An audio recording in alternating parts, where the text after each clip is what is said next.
नटवर सिंह की आने वाली किताब को लेकर सियासी हड़कंप, गांधी परिवार को लेकर कई खुलासे। नटवर सिंह ने अपनी किताब में लिखा, राहुल गांधी ने हत्या के डर से सोनिया को नहीं बनने दिया पीएम। राहुल गांधी नहीं चाहते थे कि उनकी मदर की हत्या हो जाए, जैसे उनके पिताजी की और उनकी दादी की हुई थी। जो रियासतें थी। One life is not enough नाम से लिखी किताब में नटवर ने लिखा, पीवी नरसिम्हा राव से पहले शंकर दयाल शर्मा को मिला था पीएम बनने का ऑफर। नटवर सिंह ने किताब में यह भी किया है खुलासा, 1984 के दंगों के बाद उन्हें दिल्ली का लेफ्टिनेंट गवर्नर बनाने की थी साजिश। अपनी किताब में नटवर सिंह ने लगाया है आरोप, 2004 में अमेरिका ने उन्हें कैसे विदेश मंत्री बनने से रोका। नटवर सिंह ने कहा, 2 महीने पहले सोनिया और प्रियंका आई थी उनसे मिलने, किताब को लेकर थी आशंकित। नटवर सिंह का दावा, उन्हें किताब में काटछाट से किया था इनकार, लेकिन भरोसा दिया कि किसी चारित्रिक हनन नहीं करेंगे। कांग्रेस की तरफ से आधिकारिक बयान, सनसनी पैदा करने के लिए ऐसे मुद्दे उठाना है फैशन। बीजेपी ने नटवर सिंह की किताब में हुए खुलासे को बताया सच, कहा उनकी पार्टी हमेशा से कहती रही है सोनिया का त्याग नाटक था। तो ये बयां करता है कांग्रेस का वो लोकतांत्रिक चेहरा। ये कहते कुछ है लेकिन इनका चेहरे का असली रूप, असलियत बाहर आई है। ये बेनकाब हुए हैं। कांग्रेस नेता आनंद शर्मा ने कहा, 9 साल की चुप्पी के बाद किसी के खिलाफ ऐसे खुलासे करना ठीक नीयत नहीं है। उन्होंने संगठन में काम किया है, सरकार में काम किया है, बुजुर्ग आदमी है। 9 बरस के बाद कोई नया ज्ञान तो प्राप्त हुआ नहीं, या कोई याददाश्त बड़ी तेज हो गई हो कि 9 साल के बाद बातें याद आई हो। पुणे में दर्दनाक हादसा, जमीन खिसकने से मलबे में दबा मलन गांव। अब तक 17 शव निकाले गए, अब तक 14 लोगों को बचाया गया। करीब 167 लोगों के अब भी फंसे होने की आशंका। एनडीआरएफ की 7 टीमें राहत और बचाव में जुटी, सड़कों पर चारों ओर मिट्टी का अंबार। जमीन धंसने से 44 घर मलबे की चपेट में, बारिश के कारण राहत और बचाव कार्य में बाधा। महाराष्ट्र के मुख्यमंत्री पृथ्वीराज चव्हाण घटनास्थल पर पहुंचे, राहत और बचाव कार्य का लिया जायजा। सीएम पृथ्वीराज चव्हाण ने हादसे पर दुख जताया, राहत और बचाव कार्यों में कोई कसर न छोड़ने का जताया भरोसा।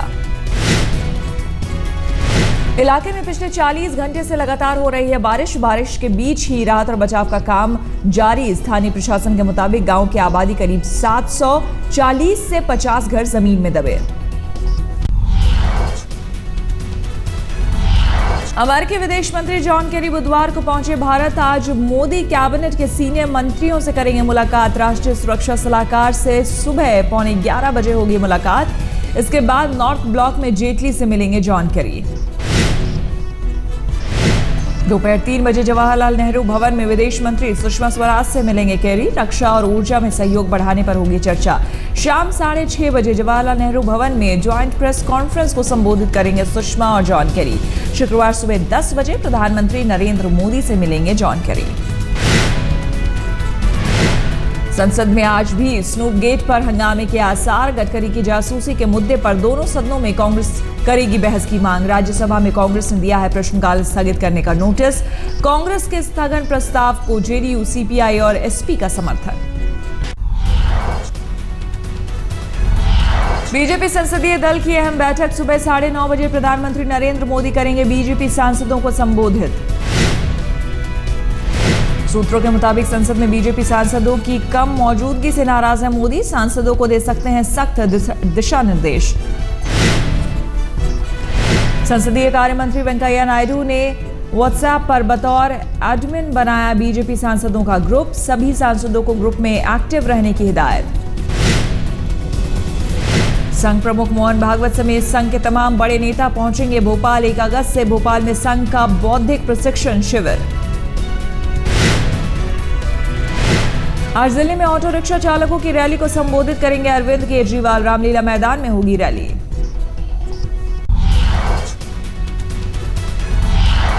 Army chief general Vikram Singh आज हो जाएंगे सेना से रिटायर। सुबह 11 बजे सेना की ओर से दिया जाएगा फेयरवेल गार्ड ऑफ ऑनर। नए आर्मी चीफ के तौर पर आज पदभार ग्रहण करेंगे लेफ्टिनेंट जनरल दलबीर सिंह सुहाग। केंद्रीय मंत्री वीके सिंह ने किया था सुहाग के चुनाव पर ऐतराज। उड़ीसा सरकार ने एयरपोर्ट अथॉरिटी ऑफ इंडिया के साथ एमओयू किया साइन। झारसुगुड़ा के एयरपोर्ट को किया जाएगा विकसित। फिलहाल केवल चार्टर्ड फ्लाइट्स के लिए इस्तेमाल होता है झारसुगुड़ा का एयरपोर्ट पर होने वाले कुल 210 करोड़ खर्च में से 75 करोड़ खर्च करेगी राज्य सरकार, बाकी खर्च करेगी केंद्र सरकार। यूपीए के मंत्रियों से सरकारी बंगला खाली करवाने पर सख्त हुई सरकार। 16 पूर्व मंत्रियों को नोटिस। कपिल सिब्बल, बेनी प्रसाद वर्मा समेत कांग्रेस के कई नेताओं को नोटिस। फारूक अब्दुल्ला भी लिस्ट में। पूर्व मंत्रियों को बंगला खाली करने के लिए 15 दिन का मिला समय। घर खाली नहीं करने से मोदी सरकार के कई मंत्री होटलों में रह रहे हैं। शहरी विकास मंत्री वेंकैया नायडू का संसद में बयान। पूर्व मंत्रियों के घर नहीं खाली करने से सरकार को 1 महीने में 21 लाख रुपए का नुकसान। तब खाली हो जाएगा। 15 अगस्त तक सभी नए सांसद अपने घर पे रहने चले जाएंगे। बिहार के समस्तीपुर में गुस्साए लोगों ने पशुपालन मंत्री को बनाया बंधक। 3 घंटे तक कॉलेज में कमरे में बंद रहे वैद्यनाथ साहनी। मंत्री के समर्थकों की फायरिंग के बाद भड़के लोग। गुस्साए लोगों ने कई वाहनों को आग के हवाले किया। केजरीवाल समेत आम आदमी पार्टी के 4 नेताओं के खिलाफ बीजेपी विधायक ने थाने में दर्ज कराया मामला। आप नेताओं पर भड़काऊ भाषण देने का आरोप। सुपरटेक को सुप्रीम कोर्ट से तगड़ा झटका। कोर्ट ने बिल्डर से ग्राहकों को पैसा लौटाने को कहा। इलाहाबाद हाई कोर्ट ने 2 टावर गिराने के दिए थे आदेश। बिहार में बीजेपी के खिलाफ आरजेडी, जेडीयू और कांग्रेस ने मिलाया हाथ। पटना में गठबंधन का हुआ औपचारिक ऐलान के समय तीनों दलों के प्रदेश अध्यक्ष मौजूद। तीनों दलों ने कहा उपचुनाव में बीजेपी को रोकने के लिए हमारा गठबंधन। कांग्रेस नेता चौधरी वीरेंद्र सिंह ने आलाकमान को दी धमकी। अगर हरियाणा में हुड्डा के नेतृत्व में चुनाव लड़ा गया तो विधानसभा चुनाव नहीं लड़ूंगा। वीरेंद्र सिंह कल अपने चुनाव क्षेत्र जाकर अपनी रणनीति का करेंगे ऐलान। बीजेपी में शामिल होने की अटकलें तेज। दिल्ली के मुखर्जी नगर में यूपीएससी के छात्रों का अनशन और हंगामा। पुलिस ने लाठियां बरसाकर किया तितर-बितर। 2 अनशनकारी छात्रों को अस्पताल में भर्ती करने से नाराज है छात्र। सैकड़ों छात्र हिंदूराव अस्पताल की तरफ कर रहे थे मार्च। पुलिस के रोकने पर उग्र हुए छात्र। पुलिस बूथ में की आग लगाने की कोशिश। जगह जगह में तोड़फोड़। एक बाइक को किया आग के हवाले। घटना के बाद भारी पुलिस बल की तैनाती के साथ छावनी में बदल गया मुखर्जी नगर। इलाके में तनाव बरकरार। दिल्ली में 36 किलो हेरोइन की खेप बरामद। अफगानिस्तान से पाकिस्तान के रास्ते लाई जा रही थी हेरोइन। देश के कई शहरों में डिस्ट्रीब्यूशन के लिए दिल्ली को बनाया गया था सेंट्रल हब। दिल्ली पुलिस की स्पेशल सेल को मिली कामयाबी। कुल 6 लोग गिरफ्तार। फैंसी सैंडल में छुपाकर दिल्ली लाई जाती थी हेरोइन। कुल बरामद हेरोइन की अंतर्राष्ट्रीय बाजार में कीमत करीब 150 करोड़। दक्षिण दिल्ली के एक पब में मारपीट और गुंडागर्दी। आधी रात पब में एंट्री से रोकने पर बाउंसर की पिटाई। वारदात की सीसीटीवी फुटेज आई सामने। पुलिस ने दोनों पक्षों की ओर से की एफआईआर दर्ज। पिटाई के बाद घायल बाउंसर अस्पताल में भर्ती। साउथहैम्पटन में खेले जा रहे तीसरे टेस्ट में भारत की हालत खस्ता। 5वें दिन हार टालने हैं सबसे बड़ी चुनौती। चौथे दिन का खेल खत्म होने तक महज 112 रन पर टीम इंडिया के 4 धुरंधर लौटे पवेलियन। रहाणे और रोहित क्रीज पर मौजूद। जीत का लक्ष्य अभी भी 333 रन दूर। हार टालने के लिए खेल खत्म होने तक भारतीय बल्लेबाजों का टिका रहना है जरूरी। इंग्लैंड के कप्तान एलिस्टर कुक की शानदार बल्लेबाजी। पहली पारी में 95 रन ठोकने के बाद दूसरी पारी में भी बनाए नाबाद 70 रन। बुधवार को कॉमनवेल्थ में भारत पर नहीं बरसा सोना। कुश्ती के 4 मुकाबलों में गोल्ड मेडल का सपना टूटा। सिल्वर से करना पड़ा संतोष। 10 गोल्ड, 19 सिल्वर और 12 ब्रॉन्ज मेडल के साथ भारत के कुल मेडल की गिनती 41। मेडल टैली में 6ठे नंबर पर भारत। भारत के स्टार बॉक्सर विजेंद्र सिंह ने सेमीफाइनल में बनाई जगह। बॉक्सिंग में भारत का 1 मेडल और किया पक्का। पाकिस्तान में ईद के मौके पर हुआ बड़ा हादसा। पिकनिक मनाने गए लोगों का समूह पानी में बहा, 12 लोग को निकालने में मिली कामयाबी।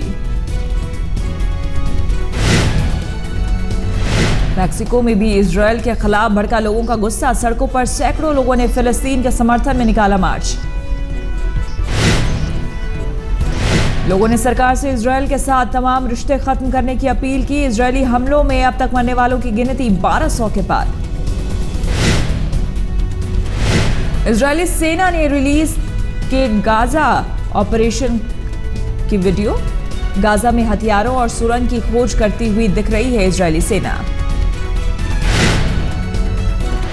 इजरायली सेना के यूएन स्कूल पर बम गिराए जाने की संयुक्त राष्ट्र ने की भत्सना। इजरायली सेना के ऑपरेशन को बताया अंतर्राष्ट्रीय कानून के खिलाफ।